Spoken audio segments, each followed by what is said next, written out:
Welcome back to Storytime. In today's episode, we're going to be continuing our summertime theme with the prompt, "You're resting on a sunny beach with a bucket full of iced beers when a sea creature emerges from the waves.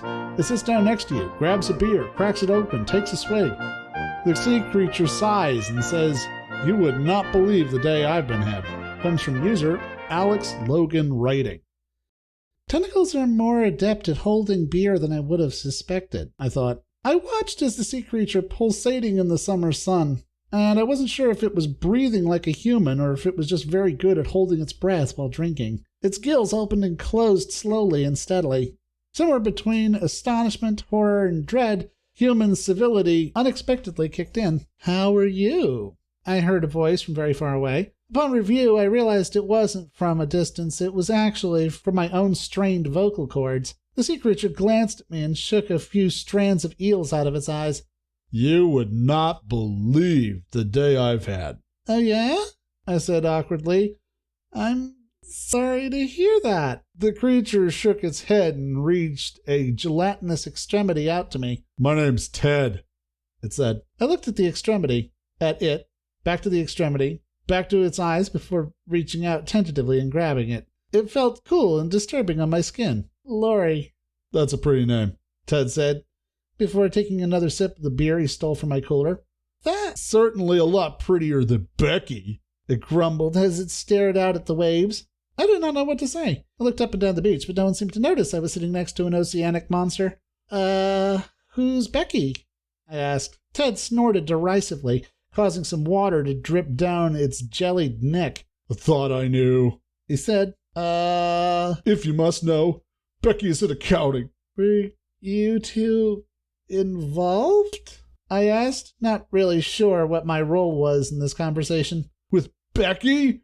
God, no," Ted said, shooting me a horrified look. "We were friends, though. Were being the operative word there," Ted said, relaxing back to an extra beach towel that I had brought. What happened?" "Oh, you don't want to hear about that," it said with a wave of a tentacle, but it said it in a way that clearly conveyed it wanted to tell me. I internally cursed my manners. "Sure I did." "Well, it all started this morning.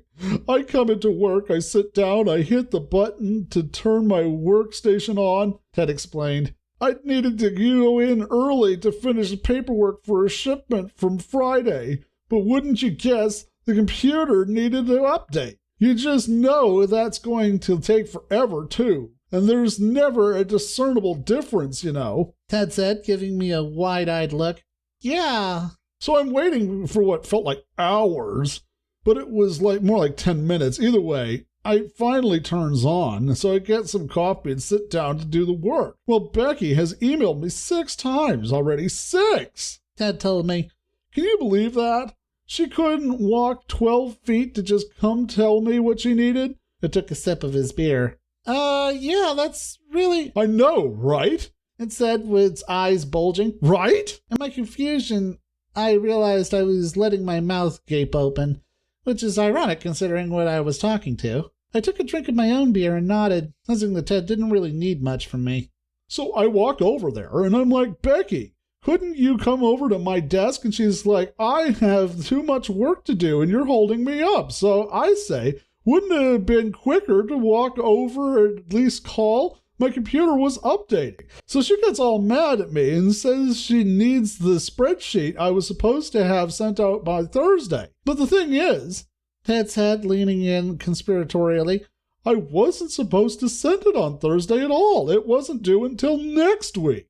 "Uh-huh," I said. "So you work in an aquatic..." Shh, I'm getting there," it said, waving a few tentacles at me. "So then she reports me to Human Resources for aggressive behavior. Can you believe that?" I gave a small, polite smile. "No way." "Yes," it said, leaning away from me and throwing its hands out. "Of course she goes to lunch every day with Bridget, so you can only imagine whose side she was on. She even threw something in there about constant interruptions." "Well, actually..." "The nerve of people, right? Lying like that."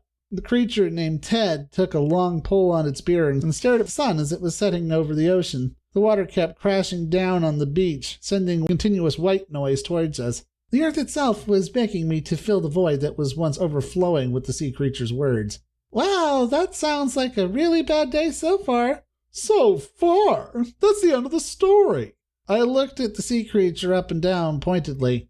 I think you're failing to mention something. It stared at me, its face contorted in what I guessed was confusion. Suddenly its eyes widened in realization. Oh yeah, it said, finally taking a swig of its beer.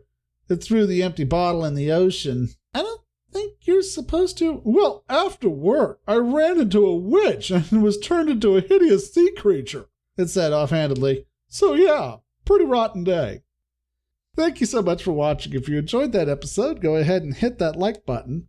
And for more story time, you can subscribe for more stories every week. But until next time, I'll see you later.